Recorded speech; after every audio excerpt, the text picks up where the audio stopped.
Hey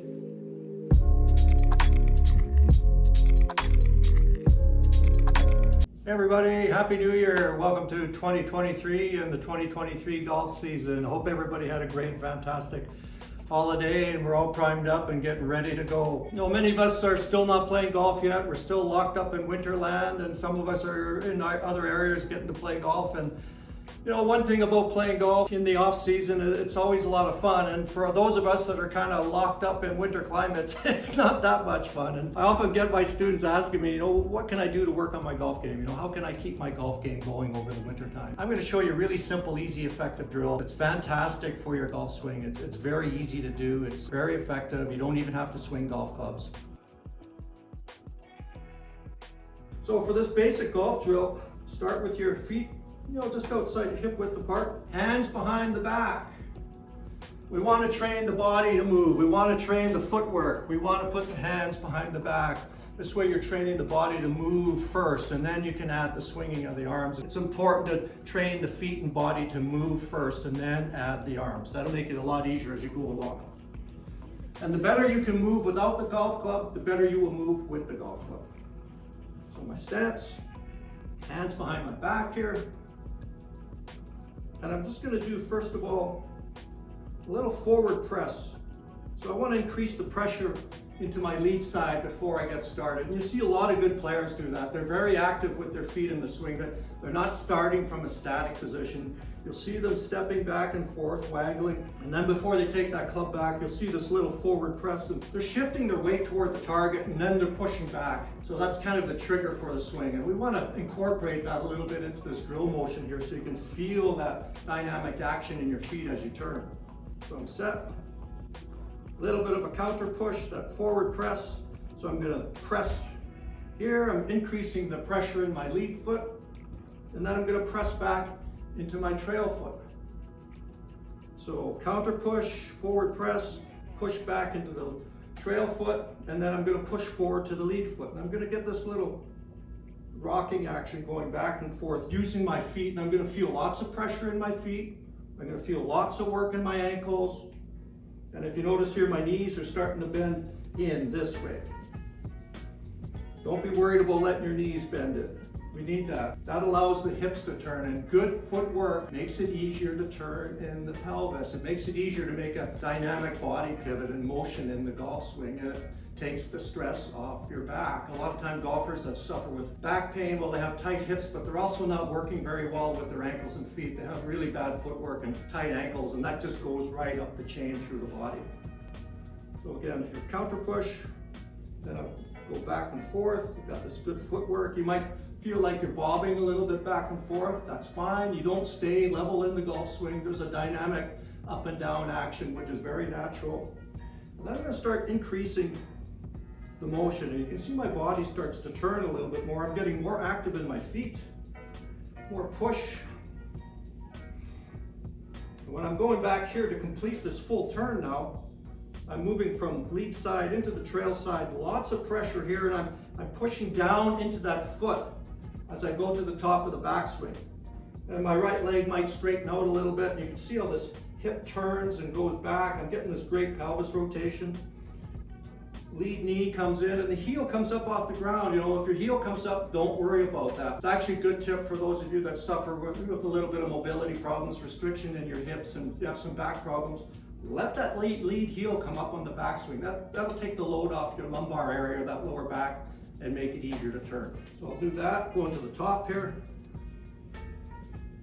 Pushing down, I feel lots of pressure, really pushing down with that trail foot. There's not much going on here in the lead foot, so lots of pressure here, lots of weighting going down into that trail side. And now to go forward, here's where the average golfer really struggles. How do they go forward? Well, they lunge like this. They throw their head and upper body to kind of propel the golf club. And that's what we don't need in the golf swing. Good players will move lower body first to initiate the downswing, and that's what we want. So top of backswing position, I'm going to push from here to here. Now I'm moving over to the lead side, and you can see my knees separate. This moves, the knee moves back over the foot stabilizes, the pelvis comes around, That brings the torso, that's going to bring the shoulders, that's going to bring the hands, and then the golf club. So that's the correct sequence on the downswing. Lower body first.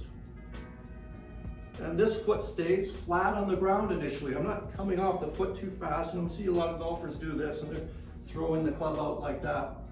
Quiet feet in the beginning. You're active with pressure. You're using your ankles. I'm pronating in the feet and I'm aggressive here. You can see the pronation in here, the supination going to this side. That's why we did that initial drill. There's a transition, trail side to lead side. And then to finish the turn, I'm gonna push down with this lead foot. I'm really pushing into the ground with the lead foot. And that opens up my lead side here. My lead hip gets my pelvis to turn, and then my trunk catches up, and boom, up into the finish position. And you really feel it when you do it properly, when you're concentrating on the footwork and that dynamic turning back and forth with your hands behind your back. You're really gonna feel that activation in your feet, and you're really gonna feel it from the ground up. And it feels good too. So back, here, and through and around. Moving this way too is also good for injury prevention because it's natural. You know, you're moving naturally and moving progressively from the ground up, so it's easier on the body. So one more time, so do it as slowly as you need to in the beginning.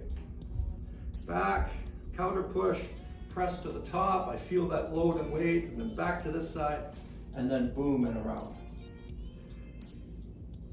And you want to do that for a few minutes, and you're going to really feel it. It's like a good workout here. You're going to feel it in your feet and your lower body and legs, bringing you right around, back and through. So I'm training my body to move first without swinging the arms. And then you can add the arms. I'll take my lead hand, put it on top of my trail hand here, take my stance, bring my arms together.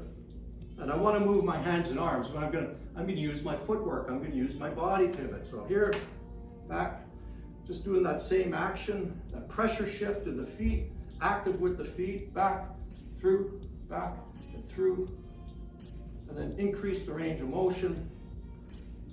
Wham. And you'll feel this great rotation and the arms coming along for the ride and whipping through. So you'll feel this fantastic pivot action going on, and it's going to feel dynamic and easy and flowing.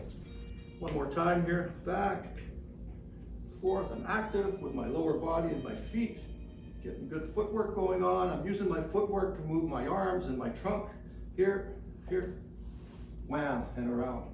Feels fantastic. Great practice drill. You don't have to hit balls. You do that regularly, you're going to improve your mobility. You're also going to improve the pattern of motion in your golf. And then if you happen to have a golf club and you got room to swing, or you're practicing somewhere, do the same thing. Take your stance. I'm going to hold the club up. I'm not going to ground it. And I'll just start with the little swings again, the same pattern. I'm trying to feel that same pattern in my footwork here. Back and through, like that. Gradually increasing the range of motion, but I increase the range of motion by increasing the pressure shifts back and forth and increasing that rotation in the pelvis and the footwork back, and that brings the upper body, and boom. One more time. It'll feel very dynamic and flowing and natural. And then if you want, if you're able to hit some balls, hit some balls. Put the ball in the low tee, or if you're on a mat or whatever, and I'll just do a little practice, here, just feel that counter push here, back, through, set up. Notice I'm moving, I'm waggling, I'm not stiff and still. I'm going to do that little forward press into my lead side, and boom, just like that. Not bad for an old guy, but it's a great practice routine, so give that a try. Do the activation with your feet, work on the progressive drills up and through, get the body motion going. Remember to prime the footwork. And if you want to learn more about the fascia and that, and how to move in the golf swing, we've got a fantastic program called the Block Therapy for Golf program. I'll throw a link in the comments there. So give that a try. Let's have a great, fantastic 2023, and we'll see you again. Barry from Over 50 Golf.